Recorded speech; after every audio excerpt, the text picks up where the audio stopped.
अकोय दो मंचन हंसदा सरकारी महाशय सावते संथाली साहित्य रेन अडी मारांग गखुड़िया और सावते समाज सुसरिया और समाज दरदिये नुई दो जायजुग लगी ए जपीद थिर किदा से आबो तला खय हमेशा लगी ए दानांगिना।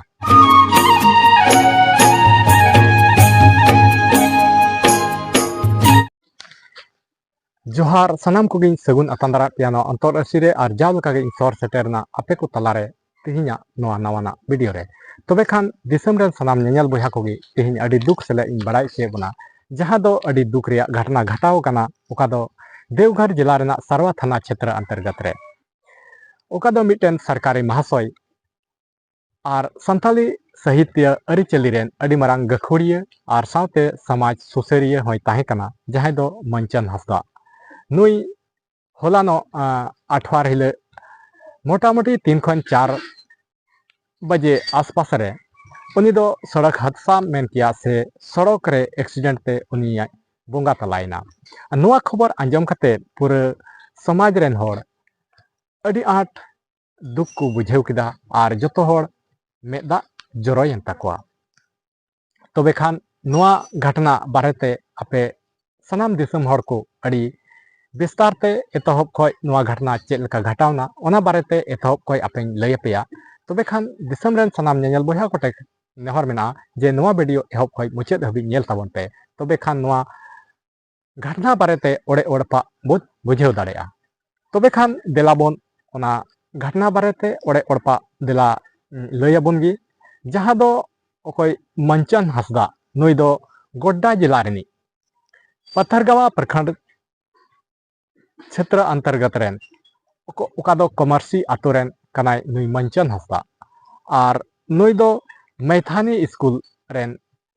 सरकारी महाशय कनाय। तबे खान नुई दो होलानो आठवार हिले नुई दो आय रेन बारिया गिद्रे अकोय दो कुड़ी गिद्रे तारामुखी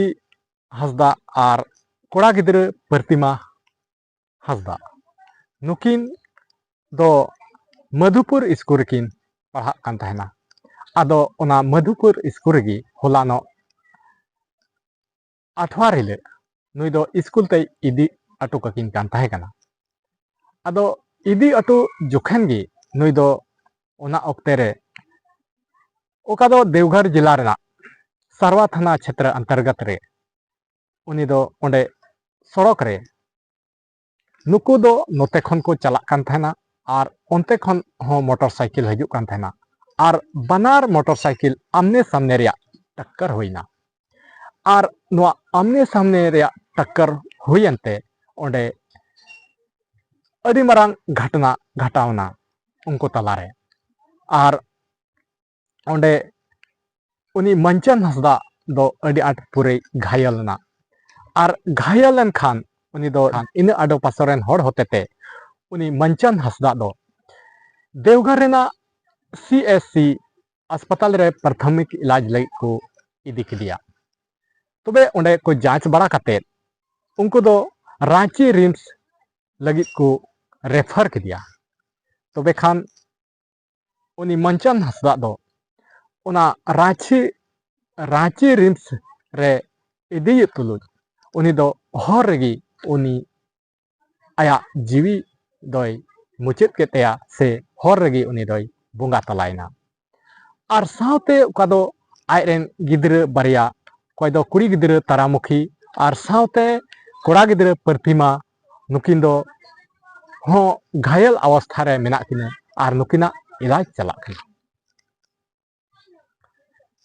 तबे खान दिसम रेन सनाम नेल बहा कोगी नोआ घटना दो नोय नुंका होइना और नुंका लेकाते अकोय दो मंचन हंसदा सरकारी महाशय सावते संथाली साहित्य रेन अडी मारांग गखुड़िया और सावते समाज सुसरिया और समाज दरदिये नुई दो जायजुग लगी ए जपीद थिर किदा से आबो तला खय हमेशा लगी ए दानांगिना। तबे नोआ कथा आंजम कते नोआ खबर बड़ाई कते आबो समाज रेन होड़ अडी आठ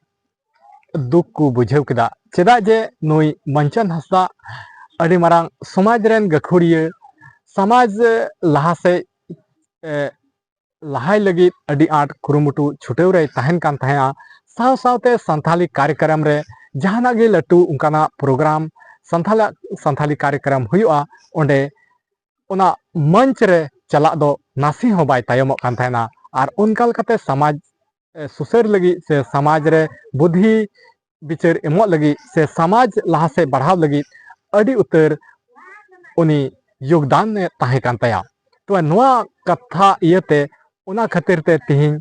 नुई मंचन हंसदा नोआ घटना अंजम काते अड़ी होड़ा से अड़ी उतर समाज रन होड़ा मेदा जरो कान तकोआ चेदा दे नुई समाज लगी अड़ी मरांग योगदान ताहे कान तया तबे खान चे बुन मेना जो घटना घटाव रिया ताहे कना ओना मा घटावेन गया मेनखान खान चांदो बाठे अब निये गेबुन आस बन दोहया जे अखय दो नुई मंचन हंसदा नुया आत्मा शांति आर साथे उनीरेन ओड़ा होड़ उनीरेन परिवार नुआ दुख बेड़ा रे सहाव लगी दाड़े को नाम निया को मेन काते तिहिया वीडियो नडे गेबुन मुचाद का कना मा तिहिया वीडियो दो ने इन हरि गी ताहे कना नुआ कथाኝ लैया पिया नुआ खबर इन बड़ाई चुके पिया देखन वीडियो पे खुशियदा एंडखान वीडियो लाइक शेयर दो अलपे हिड़िया साथे चैनल रे ओकय नवा मेना पिया चैनल सब्सक्राइब कताबन पे मा आरहों नुका गे दारायकान वीडियो रे आरहों नुकाना अपडेट से नुकाना खबर लई तगी हिजुआ मा तिहिं दो इनगी मा सनाम को इन पाटा से खन मुचे रे जोहार।